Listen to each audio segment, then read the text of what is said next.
Only a fraction of art produced in Western society is made by professional full-time artists. Folk art, in contrast, is made by ordinary people. And while it can have great aesthetic merit, it often serves broader purposes. In a multicultural society like our own, one important function is to express ethnicity and enhance group cohesiveness and solidarity. In this intensive case study, we will examine the unique folk art created by working-class blacks in New Orleans for Mardi Gras. In old New Orleans, black slaves were free on Sundays to sing and dance together in a field called Congo Square. After the slave rebellions of the mid-1800s, blacks were forbidden to assemble except on Mardi Gras. But they managed to keep their music, dance, and chanting alive by merging them with elements borrowed from American Indians. Today, New Orleans blacks, organized into tribes, still gather on Sundays to prepare for Mardi Gras and continue an old tradition.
To the people of New Orleans, the celebration of Mardi Gras provides a dramatic way of expressing culture through the arts.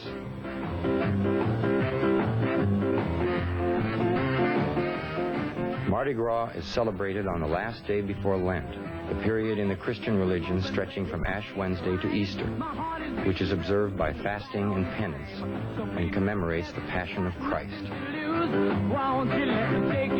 Masks and costumes play a central role in the festivities. The choice of which mask, which costume to wear, reveals much about the person, the group, the culture, and one's perceived position in the community.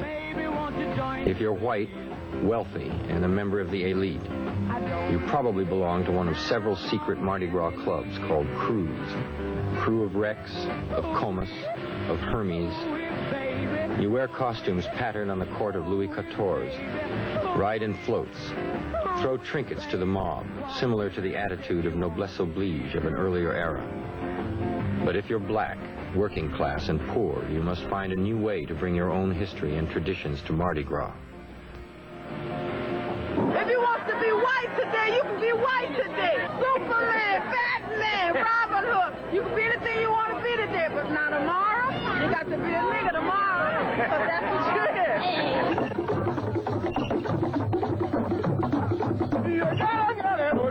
If you're black, what kind of costume? Which identity do you choose? Many New Orleans blacks choose to be American Indian. But the Indian been here ever since they've been black folk, mass Indian. There's been a lot of attempts by other people to mass Indian, but you know, it's a traditional thing where some of the gangs, like you hear the names White Eagles, Creole Wild West, Golden Blades, Yellow Pocahontas, Wild Swatoons. You know, and these names go back. Even the songs that they sang speaking to Indians of men that had masked Indians years before. In the Mardi Gras Indian here, for instance, if you watch how they go through the whole rehearsal, the dance, and what they're doing, it's all speaking to the American Indian. They shave their faces, rid themselves of all hair on their face. They paint their faces red. And each gang is like a minor form of a huge Indian nation. There's a lot of tradition involved in it. I don't know, you know, Mardi Gras Indian is something that you just got to be part of the feeling of what it's all about. It's just part of our heritage. You're sitting down and the tambourines start ringing. Some people call it funk, but you know, it's strictly us, the second line to us. Everything that got that kind of beat, the second line is something to get your blood warmed up and make your feet begin to move, and you start being part of yourself, the real you. And the beautiful part about it is that no two people can express themselves the same way. Everyone is feeling what they feel, and it's all basically a proud thing and a happy thing. It's a sad thing. It's a joyous thing. It's all these things combined.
Some 30 black American Indian tribes parade on Mardi Gras. To see them is to witness one of the finest examples of people's street art, music, and theater that our nation has to offer. The roots of this tradition go deep into history.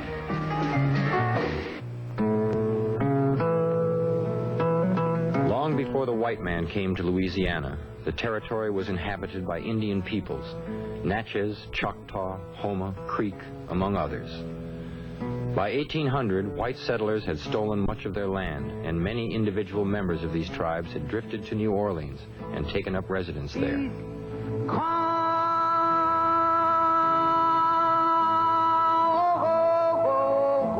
In mid-century, they were joined by a surge of Plains Indians, Cherokees who managed to escape the infamous Trail of Tears, the forced migration of Indians from their lands in the southeast to a reservation in Oklahoma. These Native Americans, who themselves had felt the whip of the white man's oppression, felt a natural compassion for black slaves, runaways, who lived in hiding in the city. They hid them, gave them shelter, The two groups intermarried. Later, there was additional intermarriage with blacks fleeing persecution from Haiti.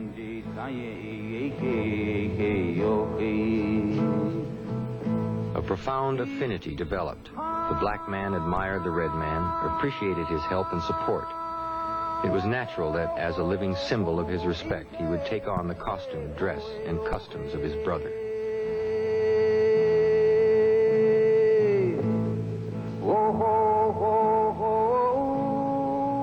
In the 1880s, the first black Indians, members of the newly formed Creole Wild West tribe, made their appearance, masked and costumed for Mardi Gras.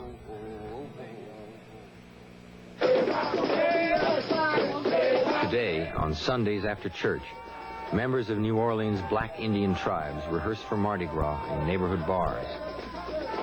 White eagles, yellow Pocahontas, wild Chapatulas. The music has distinctive West African characteristics, including polyrhythms, call and response singing, and improvisation. Also present and reflecting the Haitian influence is a strong Caribbean flavor.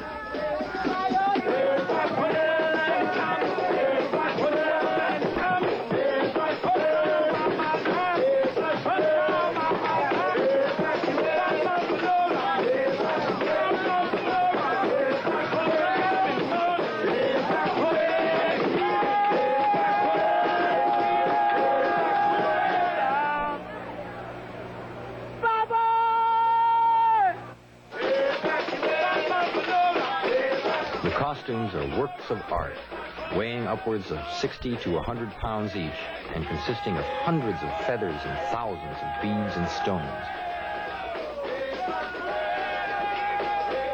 The intricate designs are not merely decorative. Frequently, they are symbolic, identifying a particular tribe and representing events in its history. They also confer status and convey a symbolic strength or power to their wearers, just as they did for American Indians, who decorated their clothing and other personal objects, including the weapons and shields they carried into battle. Only recently in human history did the concept of art for art's sake emerge. Only recently was art prized solely for its aesthetic value, placed in a museum to be admired. For most of human history, art was functional. It was used. The warrior believed he shared the power of the object drawn on his shield. The image became his personal talisman, the painting his personal expression. My shield, 2 bull buffaloes, their medicine. My shield, the moon who came to me in human form, his medicine.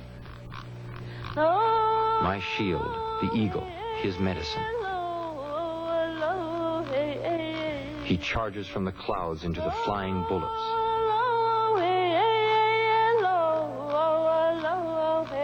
My shield, the bear, his medicine.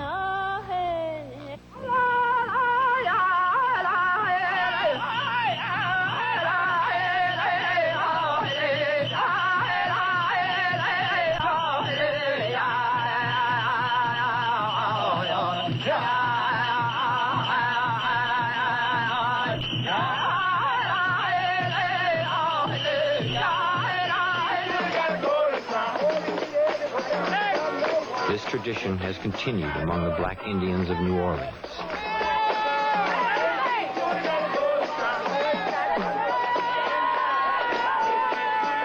Usually whenever your chief's last year mass and he's supposed to come out with them coming out in white. Usually mass in white, that indicates that that's your last year. But I'm just using white because I want another color. I done heard about all the colors over and over so many times. I'm not worried about the ideas because I know, man, I'm loaded with that. I sit there and I could design a costume for everybody in this house, and now one of them going to be the same, all together different. All different type of people that put an Indian suit on. Some guys mask just because they like it, and some just want to put a suit on, and after they put on maybe 1 year, that's it. Well, they're not that type of person like I am, you see. My purpose is different than a lot of the other guys, you see. It's just when a certain time of the year comes, you know, I just feel that I'm supposed to start sewing. It's like, it's a blood thing. It got to be, you know. Well, here you're working with these beautiful colors, you know, colors that you like, you know, and then you're combining these colors to form and design, and this design is going to represent something, you know, that's going to be something said in the whole part of you, you know, and each one of them saying something different or relative in design, you know, like patches of a simulation, both sides to balance on, you know, and here's something done stitch by stitch. Thousands upon hundreds of thousands of stitches are made to perform this. To say no one goes to school to learn this, this is something you just have to automatically pick up like somebody beating a drum with a stick. You know, boom, boom, boom, boom, boom.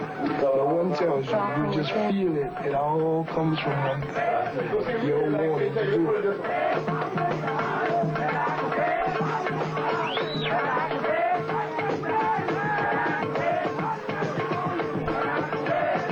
The closer you get to Carnival, the more it costs. But we have this trouble every year. The last minute. And then I have to run all over town. I'm supposed to be working. I have to be run all over town, you understand, trying to find accessories.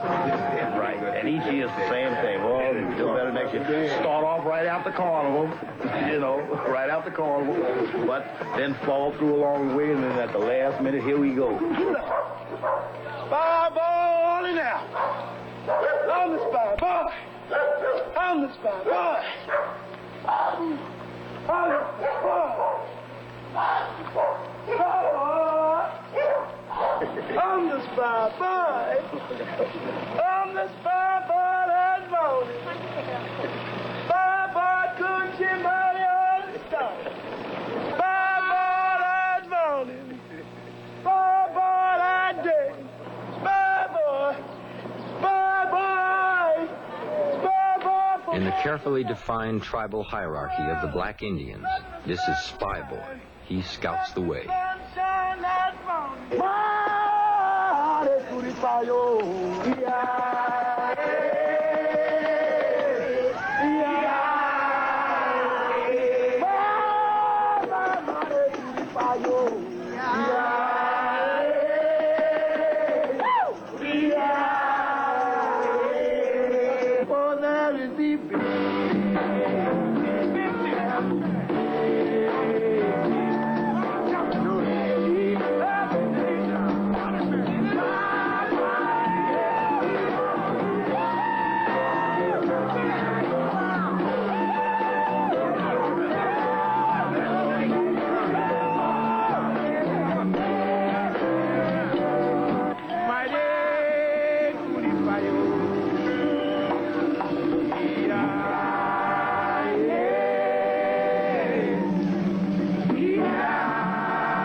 Women in the tribes occupy a position of honor in the parade. They have worked for many months to organize the group's finances.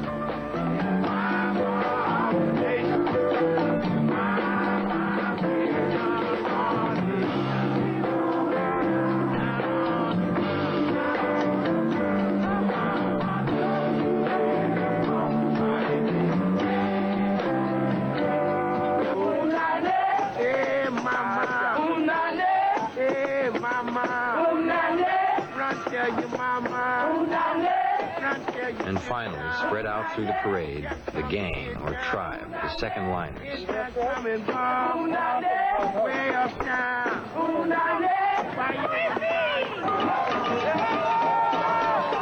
The secret high society white crews parade uptown on New Orleans' grand thoroughfare, Canal Street. But the Black Indian tribes parade downtown in their own neighborhoods, on their own turf.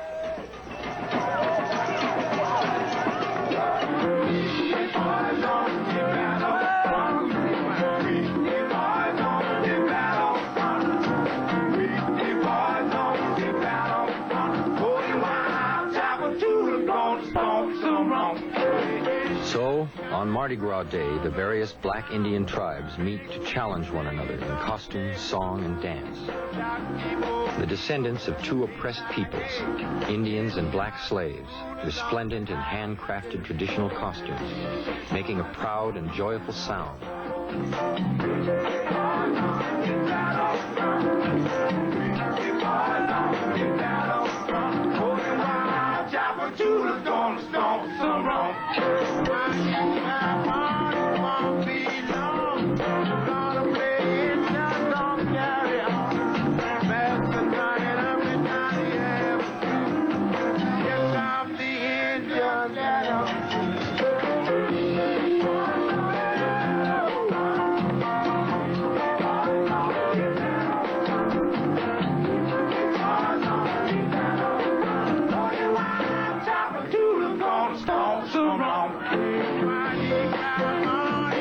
This is not art of the academy or of the cultured elite. It is art of the street, folk art. It is not taught in school. It is handed down from generation to generation, and it is deeply felt.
So it is with the art of the wild Chapatulas. The costumes worn on Mardi Gras Day, the music sung in parade, the dancing, gives play to creative imagination. The songs provide a continuity of oral history through myth and legend, and serve as a living history.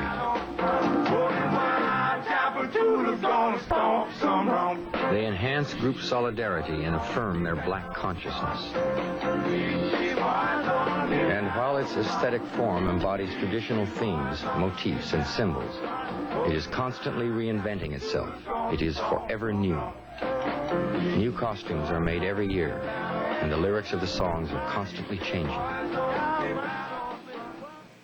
Five boys meet twice, you know. They dance and talk to each other, you know, until they cut each other loose, and then they go on down the line. Flag boy meet flag boy, on down to second chief, then down to big chief. But it's mostly just talking and dancing. There it is. What kind of talking? Well, Indian talk. There it is. You know. Fire, make thunder, kick down, tombstone, midnight, put the dead on the one. Yeah. Dude tell you how to make a tiger climb a slippery wall. When you get to the top, you better not jump or fall. You be talking bullshit. Yeah, no, but the person who you're talking to, you know, they come back to you, you know, and they'll answer you. Say, I'm Big Chief Wild Tapatula, uptown ruler, won't need, won't bow. The blood shift for whom I don't know how. Big Chief Wild Tapatula. Oh, well, you know, then he'll answer you, you know. But it comes to you. It's no set language that you have like a script to follow to say what you want to say. You say what you feel. We gonna meet everybody, gonna turn around. I'm pretty white because I'm going uptown. I told my mother my little bitty wife. I'm a man this year because my life. Oh, mighty ground morning, no weeping moan. We the pretty white eagles when we light up.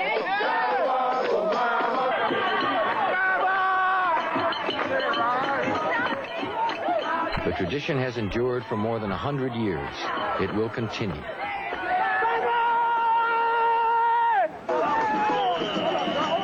This Indian thing is like, well, something that every black man, I feel, should be into, you know. And I have kids right now, and my kids is coming up, and I want to get all my kids into it.